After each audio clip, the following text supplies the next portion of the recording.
Le Grand Matin Sud Radio, 7h-9h, Jean-Jacques Bourdin. Notre invité, il est 7h11, François Piquemal, député LFI de Haute-Garonne. François Piquemal, bonjour. Bonjour. La situation politique évolue de jour en jour. Nous n'avons pas de Premier ministre, nous n'avons pas de gouvernement. Emmanuel Macron essaie de réunir une majorité de compromis, une coalition, je ne sais pas comment on va appeler ça, de compromis. Je vais y revenir. En attendant, Jean-Luc Mélenchon est clair, il était hier soir en meeting, voilà ce qu'il a dit: nous allons faire partir M. Macron, il s'en ira. Bon, ça c'est votre objectif, c'est clair. Oui, et pour compléter sa phrase, il s'en ira soit par une destitution, une démission, ou par le résultat des urnes. S'il arrive à arracher un bout du NFP, a dit Jean-Luc Mélenchon. Oui, mais il ne s'en ira pas, il restera au pouvoir s'il arrive à arracher un bout du NFP, du nouveau Front Populaire. Oui, nous on met en garde nos partenaires du NFP d'arrêter d'aller dans les combines de M. Macron, qui consistent essentiellement à gagner du temps pour déboucher sur le même résultat que la dernière fois, c'est-à-dire un gouvernement Barnier qui n'est pas représentatif du vote des Françaises et des Français. Mais François Piquemal, c'est clair chez vous. Au moins, vous avez le mérite d'être clair. Je vous remercie de le dire, parce que vous avez raison de le souligner. Je pense qu'en politique, c'est important d'avoir de la clarté, de la cohérence et de la constance dans ce qu'on porte. Alors, et on est heureux de le faire, et c'est aussi là-dessus qu'on a été élu au nom du nouveau Front Populaire. Vous êtes clair, pas de dialogue. Ça, vous ne voulez pas de dialogue avec ni Emmanuel Macron, ni la droite, ni le centre. Pas de dialogue, pas de confrontation de point de vue. Donc, tout ça, non. Vous n'avez qu'un objectif, le départ d'Emmanuel Macron. Ça, c'est votre objectif premier. Jean-Luc Mélenchon ne cesse de le répéter. Alors, si on reprend M. Bourdin... Oui. Si vous voulez... C'est comme si vous aviez la gueule de bois et le premier réflexe que vous avez, c'est de retourner dans le bar à vodka. Moi, je ne comprends pas l'idée d'aller discuter avec M. Macron quand on connaît ses méthodes et son manque d'écoute habituelle. Par ailleurs, c'est pas une question de manque de dialogue. On est en République, dans une démocratie. Nous respectons le résultat des urnes. Ce que nous disons, on peut aussi dialoguer dans une démocratie. Je finis là-dessus. Voilà 7 ans que nous avons des gouvernements macronistes qui se succèdent, et nous avons une vision politique et de la société opposée de la leur. Et donc, on voit mal ce qu'on va aller faire avec des gens avec lesquels nous avons des idées antagonistes du point de vue politique, pour faire une espèce de bougli-bougla qui serait une vaste bouillie idéologique dans laquelle personne ne se retrouverait à la fin.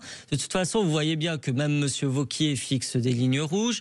Tout le monde en fixe. Nos amis de LV sont en train de se rendre compte aussi de l'impasse de cette réunion. Tout le monde fixe des lignes rouges, mais donc, ça c'est et c'est pour ça.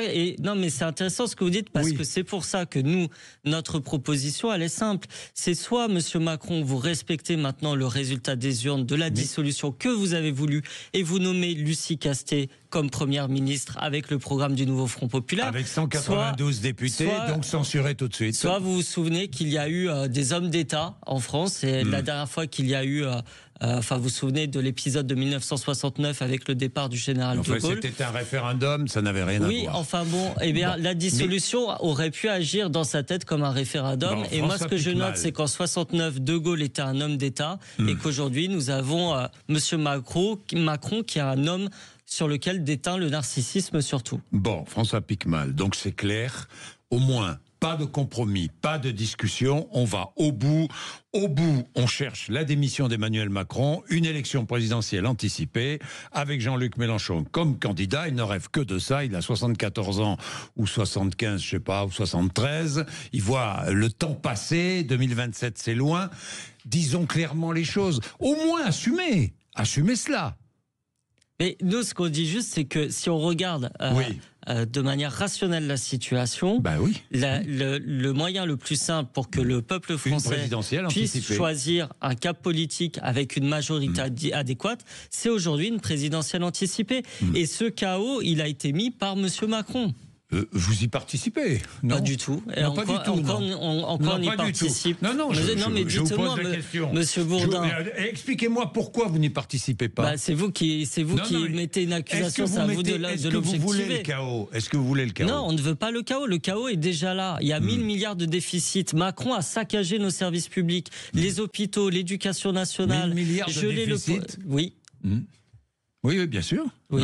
En plus, oui. Il y a ça. Il y a 3000 et quelques milliards de déficit. Mais monsieur Bourdin, regardez la situation de la France. Je le vois tous les jours dans ma circonscription. Vous n'avez pas une école sans qu'il y ait un problème de non-remplacement d'enseignants. Vous avez des hôpitaux et des urgences qui sont exsangues. Vous avez des fonctionnaires de police qui ont subi notamment la casse de la police judiciaire. Vous avez les pompiers qui voient leur point d'indice gelé. Vous avez les coupes drastiques sur les collectivités locales. Vous avez aussi, du point de vue de l'industrie, des problématiques qui se posent. Jeudi, on a une grande manifestation à Toulouse sur les emplois du spatial. C'est de voter une présidentielle. La solution, c'est de trouver un compromis pour essayer de trouver des solutions pour régler justement ces problèmes. La solution, c'est de trouver un cap politique qui soit différent de celui qui nous a menés dans l'impasse aujourd'hui. Et c'est ce que nous proposons avec le programme du nouveau Front Populaire. Voilà quelle est la solution que l'on propose aux Françaises.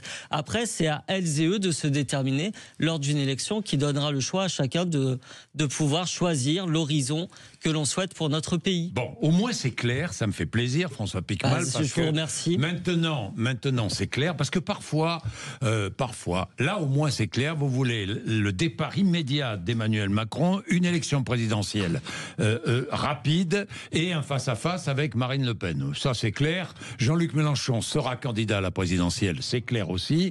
Au moins les choses sont dites. Alors là, les choses sont dites, François Piquemal. Ça me fait plaisir. En revanche, elles ne sont pas toujours dites.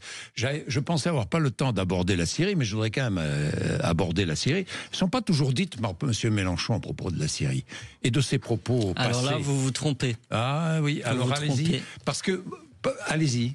C'est-à-dire, je me trompe pourquoi? D'abord, allez-y, je vous écoute parce que je connais la musique médiatique. Mais c'est pas la musique. Mais dites-moi, allez-y. C'est pas la musique. Allez-y. Moi, je me écoute, souviens Monsieur Bourdin. de l'Alliance bolivarienne, défendue par Jean-Luc Mélenchon. Vous n'allez pas me dire le contraire. Oui, tout à fait. Qui faisait partie de l'Alliance bolivarienne? Mais depuis 2011, Monsieur Bourdin, depuis 2011, vous regarderez factuellement, Monsieur Mélenchon a dénoncé le régime de Bachar el-Assad depuis 2011 et il n'a jamais changé de cette ligne-là et nous avons soutenu le peuple kurde. Et je vais Monsieur Bourdin, ayez soutenu le peuple kurde est une chose. Monsieur Bourdin, que vous n'ayez pas défendu Assad est autre chose.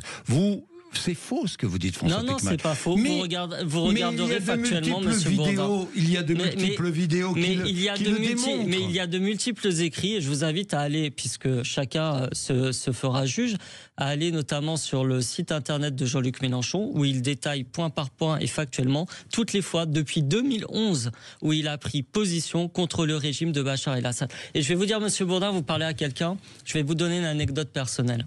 En 2015, moi j'étais membre d'une association qui venait en aide aux mal logés à Toulouse. Et on s'est retrouvé avec 200 réfugiés syriens à Toulouse, qui occupaient un bâtiment vide de la municipalité de Toulouse. Ils fuyaient Bachar el-Assad. Ceux qui les ont expulsés, c'est Monsieur Moudenc et son équipe municipale.